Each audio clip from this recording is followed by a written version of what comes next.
Joy asks, Joy, thanks for being here. Do you think there's a long-term income streams with food delivery? What an insane, awesome question. That is a huge, this applies to so many people. This is such a forward-thinking question. Thank you for asking this, Joy. I'm going to be real with you. I don't think so. I'm being real. It's sent with love. Here's the thing when it comes to food delivery. Joy, again, thanks for asking, is yes, in the coming decades, I don't see food delivery really going anywhere per se, but maybe 20 years from now, have most providers automated food delivery. Here in Pittsburgh, I saw this in San Diego. There's already, little robots on the sidewalk delivering, whatever it is. Now, I'm not saying that that is going to be everywhere. Like every provider is doing like automated robot delivery. But I'm a little concerned with, the kind of money you can make in like 20 years. I want you to make good money. And I feel like in 20, maybe 30 years, I'm a little concerned of how lucrative it is. I would love to be proven wrong. I would love for DoorDash to still be around. You can still get $2 a mile. There's the hinge point, folks. Can you still make $2 per mile driving food delivery? Nothing else matters. Nothing else matters other than the dollars to mile ratio. How much am I getting paid for the miles driven? Because that is a measure of driving and business efficiency. You're using the vehicle as the medium, and I'm getting paid. How much am I getting paid to use this depreciating asset, which is my vehicle? So at the time of filming this video, the IRS here in the US gives you a standard mileage deduction, which encompasses a lot of the operating costs of a vehicle. If that margin becomes smaller and smaller, and it doesn't make sense, it doesn't make sense. I just want you to protect yourself. If you're thinking about doing this like 20 years, 30 years. I would love for you to still make good money. I'm just being cautious for you, I think. Good question. Adon asks, I work full-time job. What's a good side hustle I can do in the weekends for 5 hours for each day? Good question, Adon. If you're in the same boat here, let me know down below in the comments here. But most side hustlers, statistically, at least based on DoorDash from what I've seen, well, actually Uber did report this years ago as well, but most people have a full-time job as well. But any of the major ones, you can do rideshare, Uber and Lyft, you can do food delivery, the grocery with Shipt and Instacart, probably parcel. You could probably do, shifts with Amazon Flex, Walmart Spark. You go to the Walmarts, they get loaded, the vehicle with the goods, you deliver it. Any of those, really. And in fact, subscribe to the channel if you haven't subscribed already. This is new, I'm possibly working with a friend of mine who is a busy mom. She has a lot going on, family, the kids and whatnot. And, she's looking at a side hustle, and I pointed her to food delivery. We might feature her on the channel, get her experience, as a female driver, busy mom, the first time doing this side hustle here. So stay tuned for that. But I would just try it, Adon. I would try it. I would look at what's in your marketplace, what apps are available, what platforms are or aren't available, and give it a try there.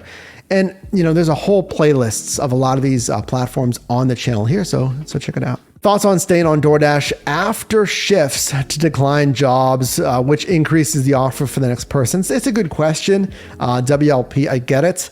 Because if you didn't know, folks, once you decline an order, this is, while you're getting the order request, you can decline it for, a whole range of reasons.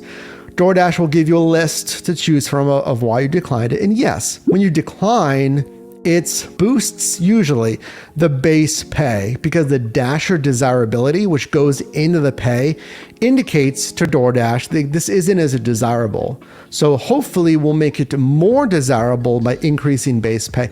I get the premise, but honestly, if that's the case, technically it goes against DoorDash's terms of service for manipulating their platform, because you're not declining because it doesn't make sense for you. You're declining for something completely different to try to what? Again, game or manipulate their algorithm. And you may be thinking like, it seems kind of unfair. I want to help out, another driver. Point blank is that's not what that decline button's for. So I wouldn't do that. And eventually, nothing's going to happen initially. But if the algorithm or just DoorDash happens to pick up on hey, this driver takes all these deliveries, and then they stay online while driving, to this one location, like home, they can probably figure out that's your home, and they never take any more deliveries for the next hour or two, it seems like, you're manipulating or gaming. And I want to protect your profile. So Christopher asks, is it worth it to do Uber Eats at $6 a gallon? There's really no more salient or relevant question right now than when gas prices are hitting $4, $5, $6 a gallon. I've seen it in California. I've seen reports. That's a great question. In any business, the bare bones of the business is revenue minus expenses equals your net profit. So what's being affected here? It is the expenses, the gas here. So all you need to do is a simple calculation. In fact, what I would recommend is track your numbers. There are free resources on your drivermike.com. Click on resources. There are spreadsheets to document your driving. Bonuses, you can get some trends from that. How often are my customers tipping? So you can start with that. It's either Excel or Mac. Either one. So what I would do is simply look at your revenue at the end of the week, compile what you spent on gas. There you go. And you can do the real calculations, like if you want, the miles per gallon, what your vehicle gets, how much money am I spending per gallon based on, $6, whatever it is.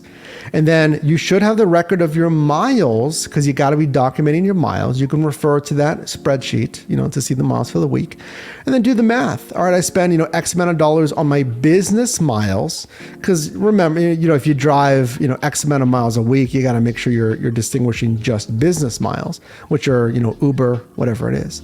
And then your revenue. And then just say, all right, the difference there, is it worth it? That actual net profit. Because remember, you got to pay taxes on this as well, folks. So I would set aside around 20% of your gross revenue.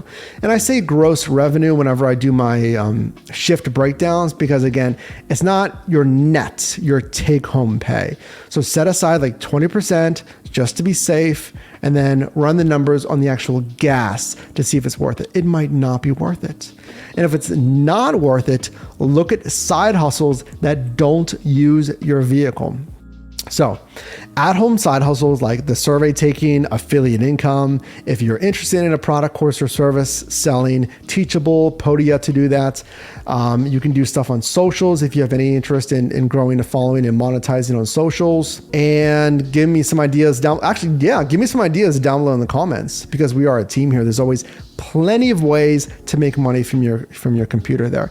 And then, what I would do is just keep an eye on the gas prices and hit the road again when it's worth it. And we've seen that just announced at the time of filming this video, Grubhub just announced a new plan to compensate you in part because of increasing gas prices. So check the channel. We're going to post a video on that to address that program and if it's worth it.